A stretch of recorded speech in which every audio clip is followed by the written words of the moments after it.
Assalamualaikum petani Nusantara, kembali lagi bersama kami di video terakhir Kebun Organik Ciparai. Ya, jadi di video kali ini kita tidak akan membuat video pembuatan input organik maupun update kondisi kebun. Seperti yang saya tulis di judul, bahwasanya ini adalah video terakhir di segmen Kebun Organik Ciparai. Dan inilah beberapa alasannya. Sebelumnya perkenalkan, nama saya Andi, salah satu karyawan di PT Chan.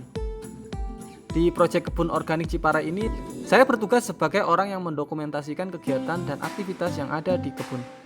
Termasuk di dalamnya beberapa tutorial cara pembuatan input organik. Beberapa output yang dihasilkan adalah 1 newsletter setiap bulannya dan 3 video tiap minggunya. Proyek yang saya kerjakan ini waktunya adalah 3 bulan, dari Juni hingga Agustus 2021. Selama 3 bulan atau 13 minggu, maka totalnya adalah 39 video yang dihasilkan. Yang perlu digarisbawahi di sini adalah proyek Kebun Organik Ciparai masih terus berlanjut. Hanya saja, saya sudah tidak lagi di proyek ini untuk mendokumentasikannya. Bahkan, mungkin ketika video ini dipublikasikan, saya sudah tidak berada di Ciparai lagi. Di video awal kita pernah membahas tentang metode yang digunakan di Kebun Organik Ciparai ini. Mulai dari metode The Market Gardener, Soil Food Web, Korean Natural Farming, Jadam, hingga metode lokal. Pada metode TMG, kebutuhan kompos sangat tinggi, hingga 170 ton per hektar. Kemudian Soil Food Web. Metodenya sebenarnya sederhana dan kebutuhan bahan organiknya juga tidak banyak, namun membutuhkan waktu yang lumayan lama, yaitu 40 hari.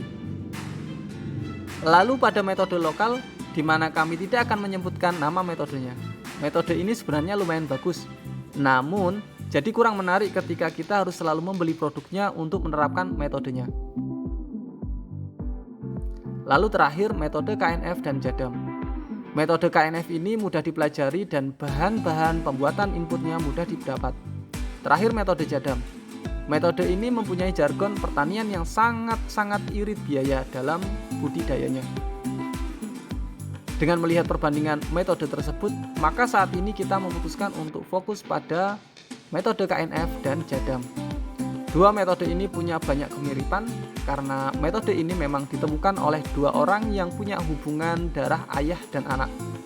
Pada plot 1 yang kita perlakukan dengan teknik KNF dan Jadam, sangat terlihat perbedaannya jika dibandingkan dari pengolahan awal. Tanah bedeng yang kita olah jadi lebih gembur, kemampuannya menyerap air juga lebih tinggi dibanding tanah yang tidak diolah. Saat turun hujan, penyerapan air pada tanah hanya meresap sekitar 10 cm.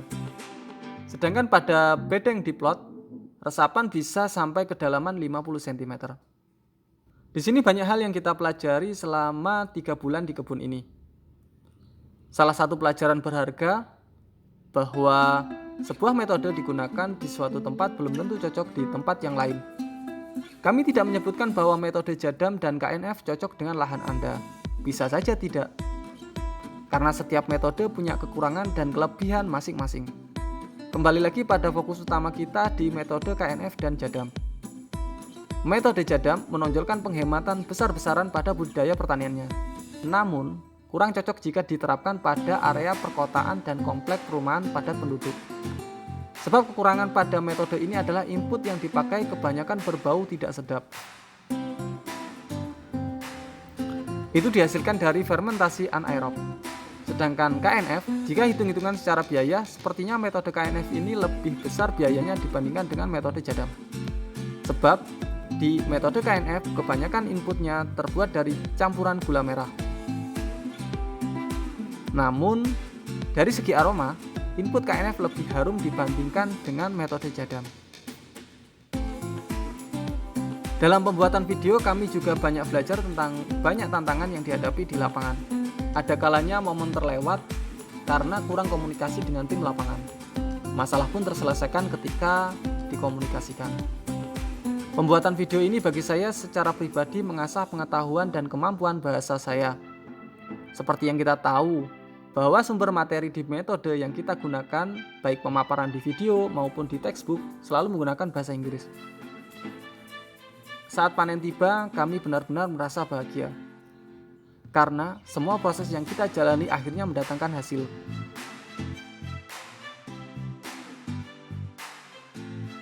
Kami juga sempat merasakan sensasinya makan-makan di kebun, sebuah kemewahan dalam kesederhanaan yang jarang kita temui.